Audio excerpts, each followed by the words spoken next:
안녕하세요. 동포세계 김용필입니다. 네, 오늘은 2월 26일 토요일입니다. 오늘도 뉴스 분석으로 우크라이나 사태 이 두 번째로 여러분들에게 전해드리고자 하는데요. 앞서서는 이 푸틴은 왜 우크라이나를 공격을 했나 원인 분석을 해보는 그런 방송을 해드렸습니다. 어제 방송을 또 그래도 많은 분들이 보셨는데요. 이 방송을 준비하면서 참 이 우크라이나가 이 한국과 이 대외 외교, 이 국방 안보 여러 가지 측면에서 정말 이 비슷한 상황이 아닌가 하는 생각이 들었습니다. 이 러시아는 이 우크라이나를 또 원래 이 러시아의 속국이었다고 이 푸틴이 연설에서 이렇게 이야기했다는 이런 부분, 또 핵무기까지 포기하면서 이 중립국주의를 갖고 있었던 이 우크라이나가 이 역사적으로는 이 러시아와 아주 밀접한 관계였고 또 형제의 나라 이 관계를 맺어오고 있었죠. 그렇지만 이번에 이 미국, 이 나토, 이 북대성 조약 기구와 이 안보 동맹 관계를 맺고자 이렇게 나서자 이 푸틴의 공격을 받게 되었다는 어떤 그런 상황들을 아시다시피 이 한국은 이 중국과 이 지리적으로 아주 가까운 그런 곳이죠. 그러나 안보적으로는 이 미국과 이 동맹 관계를 맺어오고 있습니다. 올해가 이 한중수교의 30주년인데요. 중국과는 꾸준히 경제 교류를 넓혀와서요. 지금 미국하고의 경제 교류보다 더 많아지고 있는 그런 상황입니다. 그래서 이 중국하고는 이 경제 협력을 강화하고 미국하고는 이 안보 협력을 이렇게 강화해야 한다는 것이 어떻게 보면 한국의 외교 정책의 하나의 이렇게 정설처럼 이렇게 되어 있는데요. 그러나 이거는 어디까지나 우리 이 한국의 희망사항이 아닌가 생각합니다. 이 국제 정세는 그렇게 호락호락하지 않다는 것이죠. 그러한 측면을 이번에 이 우크라이나 사태에서 이렇게 볼 수 있지 않나 하는 생각이 드는데요. 오늘은 이 두 번째 시간으로 우크라이나 사태에 이거에 대해서 중국의 입장을 좀 뉴스 분석해보는 시간을 갖고자 합니다. 그래서 여러분들께서도 좀 많이 관심을 갖고 시청을 부탁드리고요. 여기에 대해서 의견도 주시면 감사하겠습니다. 이 앞서 제1부 이 푸틴이 이 우크라이나를 공격한 배경 이유를 설명한 방송을 보시고 여러분들이 또 많은 이 댓글을 또 남겨주셨는데요. 그래서 그 내용부터 간략하게 좀 제가 소개를 해드리겠습니다. 댓글을 이렇게 남겨주신 분들의 글입니다. 중립 외교도 못하고 이 자리 국방도 못하면 이 우크라이나 꼴 납니다. 네, 한국에 대해서 이렇게 이야기를 하는 것 같고요.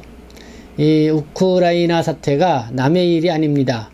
한국도 힘이 약한 작은 나라로서 지금 반중국 정서에 또한 미국 측에 너무 기울어 가다가는 큰 코 다칩니다. 자리 위치를 잘 잡아야 이 나라 발전에 도움되고 후손들에게 좋은 유산이 이어가죠. 네, 이런 댓글이 있었습니다. 네, 한국도 힘이 약한 작은 나라. 네, 그래도 이 한국은 이 경제 10대 강국에 해당이 됩니다. 면적은 작은 나라이지만은 이 경제력은 그래도 세계 10위를 차지하고 있는 그런 나라다. 좀 이렇게 말씀을 드리고 싶고요. 또 이런 댓글도 있었습니다. 이 우크라이나 국민들이 코미디 배우를 대통령으로 뽑은 결과이기도 합니다. 네, 지금 우크라이나 지금 이 대통령을 얘기를 하는 것 같습니다. 지금 국내도 이제 3월 9일이면 한국도 대통령 선거를 하게 돼 있죠. 어제 제2차 그 대통령 후보들의 TV 토론이 있었죠. 그때도 이 우크라이나 사태가 이 주요 토론 내용이기도 했는데요. 그와 관련돼서는 이 한국의 상황 그때 좀 더 얘기를 나눠드리도록 하겠습니다. 미국을 믿다가는 이렇게 아프한 우크라이나처럼 될 것이야 라는 이런 또 댓글을 달아주셨습니다. 네, 이런 댓글들이 좀 있었다는 거 여러분들에게 소개를 해드립니다. 그러면 이 시간에 이 두 번째로 우크라이나 사태 바라보는 중국의 입장, 그래서 제가 언론 보도 내용을 우선 이 종합적으로 이 분석한 내용을 토대로 말씀을 드리도록 하겠습니다. 첫 번째는요, 이 중국이 어떤 입장을 보이고 있느냐, 여기에 관심을 갖고 보도하는 뉴스들이 많다는 것입니다. 그만큼 이 중국의 역할이 커졌음을 보여주는 것이겠죠. 이 중국이 어떤 입장을 취하느냐에 따라서 이번 러시아의 우크라이나 공격 이 사태의 항방이 좀 크게 달라질 수 있다, 뭐 이런 거겠죠.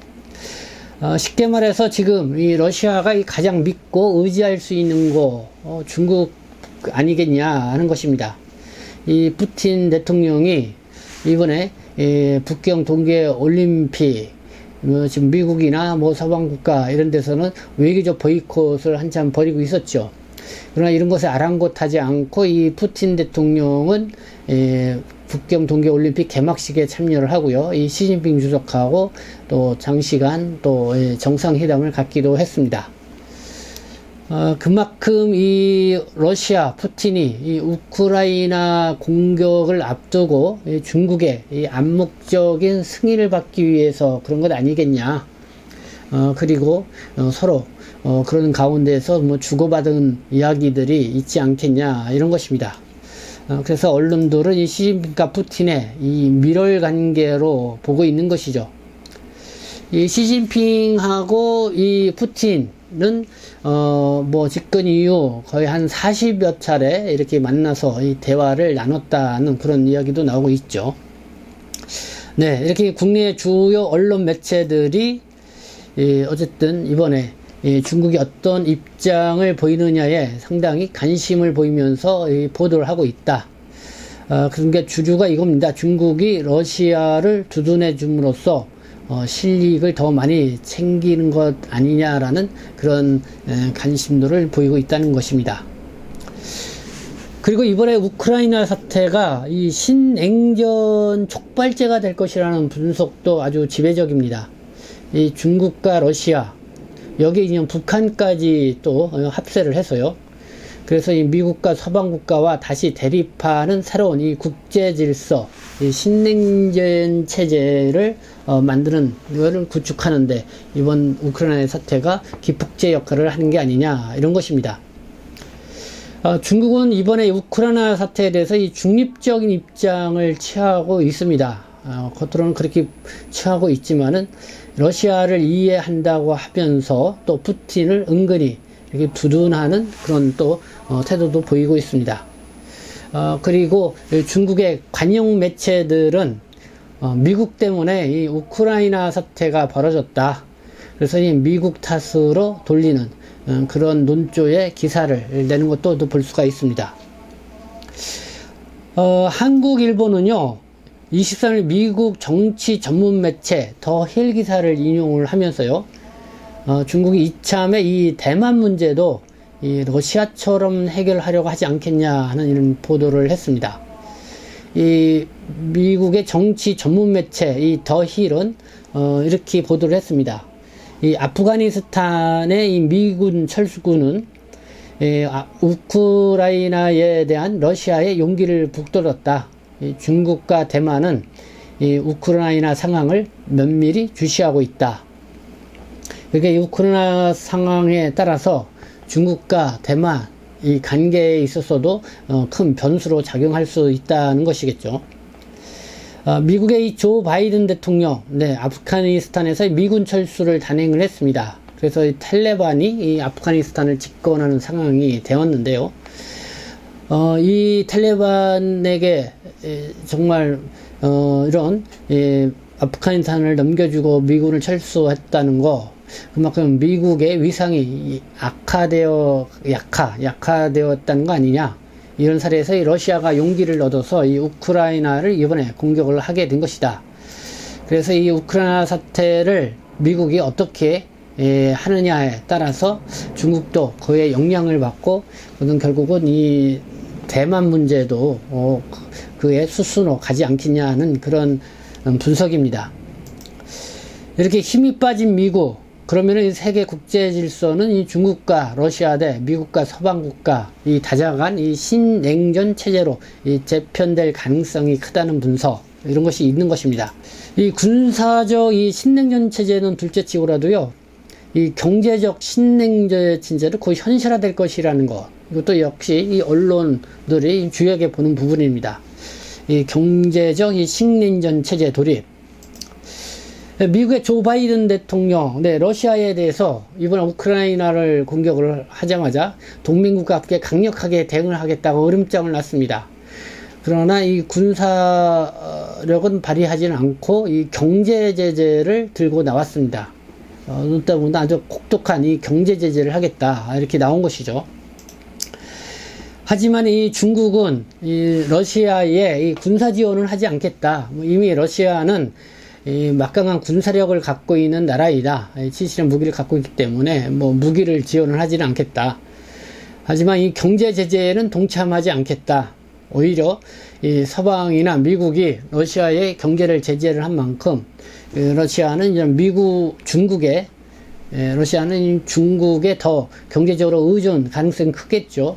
그럴 때 오히려 중국은 러시아를 적극적으로 이 경제적 지원 또 경제적 교역을 하겠다라는 이런 입장을 분명히 또 보이고 있다는 점.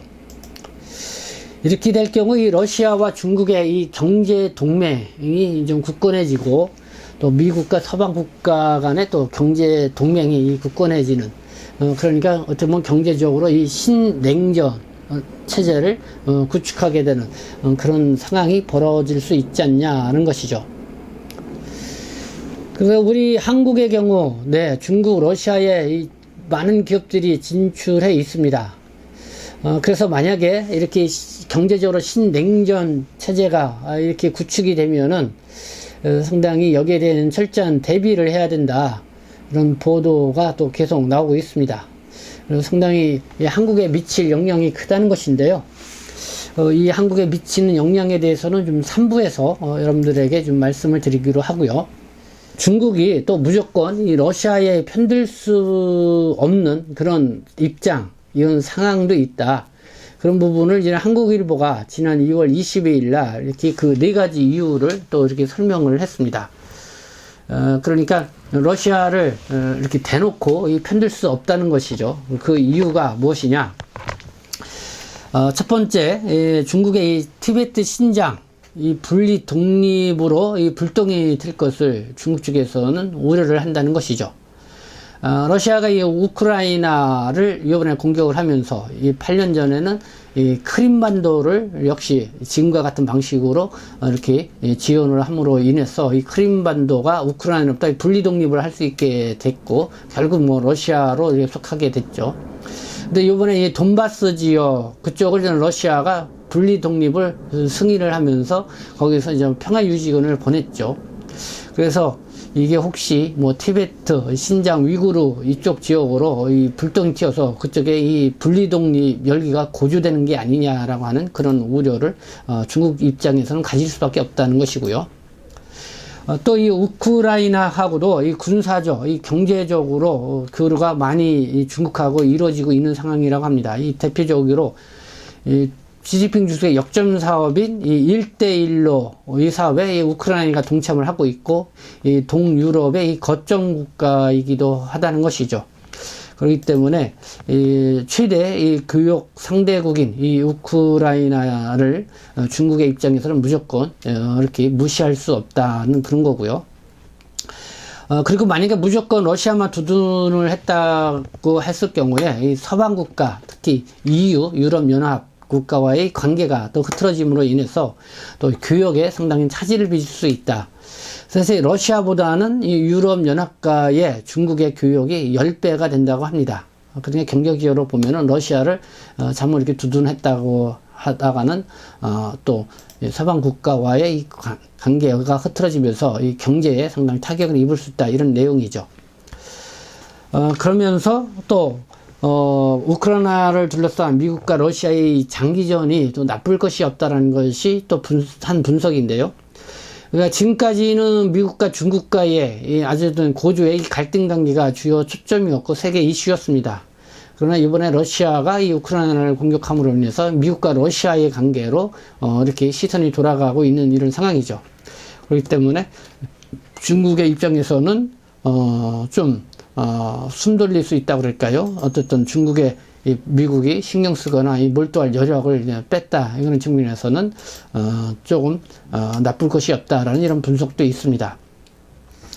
네, 지금까지 시청해 주셔서 감사합니다. 저는 동포세계신 대표 편집장 김용필이었습니다.